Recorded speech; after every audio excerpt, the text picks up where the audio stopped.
BMKG menginformasikan bahwa bibit siklon tropis 93S, yang sebelumnya terbentuk di wilayah Bali Nusa Tenggara Barat pada 11 Desember 2025, kini bergerak menjauh dari wilayah Indonesia. Meski pergerakannya menjauh, BMKG memperkirakan bahwa bibit siklon ini masih akan mempengaruhi cuaca di sejumlah wilayah Indonesia dalam 24 jam ke depan. Berdasarkan dokumen analisis bibit siklon tropis yang dikeluarkan pada 22 Desember 2025 pukul 7 WIB, BMKG menyebutkan bahwa bibit siklon ini kini berada di Samudra Hindia, tepatnya di koordinat 12, 3LS102, 6BT, sebelah barat daya Jawa Barat. Posisi tersebut menunjukkan pergeseran dari analisis sebelumnya yang mencatat posisi bibit siklon pada Minggu, 21 Desember 2025. BMKG juga melaporkan bahwa kecepatan angin maksimum yang terpantau dari bibit siklon ini mencapai 65 km per jam, dengan tekanan udara minimum tercatat pada angka 998 HPA. Dalam pengamatan citra satelit yang dilakukan dalam 12 jam terakhir, BMKG mencatat adanya penurunan aktivitas konvektif pada bibit siklon ini, terutama antara pukul 21 WIB pada 21 Desember hingga pukul 7 WIB pada 22 Desember 2025. Penurunan aktivitas ini ditandai dengan berkurangnya luasannya yang terpantau dense overcast serta deep convection.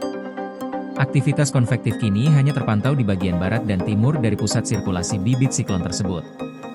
Meski ada penurunan dalam aktivitasnya, BMKG memperkirakan bahwa bibit siklon tropis 93S masih memiliki potensi untuk berkembang menjadi siklon tropis kategori 1 pada malam hari, 22 Desember 2025. Pergerakan bibit siklon ini diperkirakan akan mengarah ke barat, menjauhi wilayah Indonesia.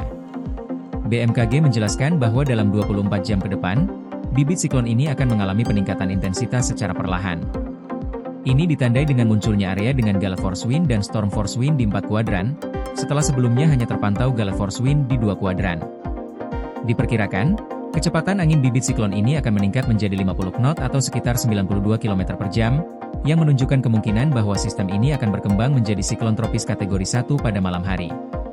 Selain itu, BMKG juga mengungkapkan bahwa dalam 48 jam ke depan, bibit siklon tropis ini berpotensi meningkat menjadi siklon tropis kategori 2 dengan kecepatan angin yang dapat mencapai 100 km per jam. Meski demikian, aktivitas siklon tropis ini diperkirakan akan mulai menurun pada 72 jam ke depan, dengan kecepatan angin yang masih berada pada angka sekitar 92 km per jam. BMKG menekankan bahwa potensi bibit siklon tropis 93S untuk berkembang menjadi siklon tropis dalam 24-72 jam ke depan masih berada pada kategori tinggi. Meskipun bibit siklon tropis ini bergerak menjauhi wilayah Indonesia, BMKG memperingatkan bahwa bibit siklon tersebut masih berpotensi mempengaruhi cuaca ekstrim di sejumlah wilayah Indonesia, terutama dalam 24 jam ke depan. BMKG memberikan peringatan tinggi gelombang laut kategori sedang, 1,25 hingga 2,5 meter, yang dapat terjadi di perairan barat Bengkulu hingga Lampung, Selat Sunda bagian selatan, perairan selatan Pulau Jawa, serta Samudra Hindia Barat Kepulauan Mentawai hingga Lampung dan Samudra Hindia Selatan Pulau Jawa. Peringatan ini bertujuan untuk meningkatkan kewaspadaan masyarakat terhadap potensi cuaca ekstrim yang bisa menyebabkan kerusakan atau gangguan pada aktivitas laut dan pesisir. BMKG juga mengingatkan bahwa potensi cuaca ekstrim yang dipicu oleh siklon tropis ini mengingatkan pada bencana yang terjadi di beberapa wilayah Indonesia sebelumnya, seperti di Aceh, Sumut, dan Sumbar. Bencana tersebut diduga dipicu oleh hujan ekstrim yang terkait dengan siklon tropis Senyar, yang masuk dalam kategori 1, atau siklon dengan kecepatan angin relatif lebih rendah. Siklon tropis kategori 1 merupakan yang terendah dari 5 tingkatan kategori siklon tropis, tetapi meskipun demikian, siklon ini tetap dapat menyebabkan cuaca buruk yang berpotensi berbahaya. Selain itu, BMKG juga mencatat beberapa peristiwa siklon tropis kategori lebih tinggi yang terjadi di kawasan lain.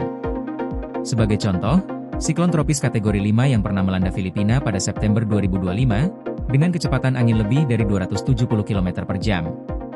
Siklon Super Agasa yang termasuk dalam kategori 5 ini mencatatkan rekor kecepatan angin yang sangat tinggi, yang dapat menyebabkan kerusakan parah di daerah yang dilaluinya. Pada November 2025, Filipina kembali dihantam oleh topan Super Fumwong yang juga masuk dalam kategori 5, memaksa otoritas setempat mengeluarkan sinyal evakuasi untuk lebih dari 1 juta orang. BMKG mengimbau masyarakat untuk selalu memantau informasi cuaca terkini dan mengikuti arahan dari otoritas setempat, terutama bagi yang berada di wilayah pesisir dan perairan yang berisiko tinggi terhadap gelombang laut dan angin kencang akibat pergerakan bibit siklon tropis 93S. Koordinasi PLN dengan TNGL jelang Hari Kesaktian Pancasila, listrik terbangun, alam tetap lestari. Panen perdana garam Aceh. PLN hadirkan energi untuk UMKM di momen menyambut Hari Kesaktian Pancasila.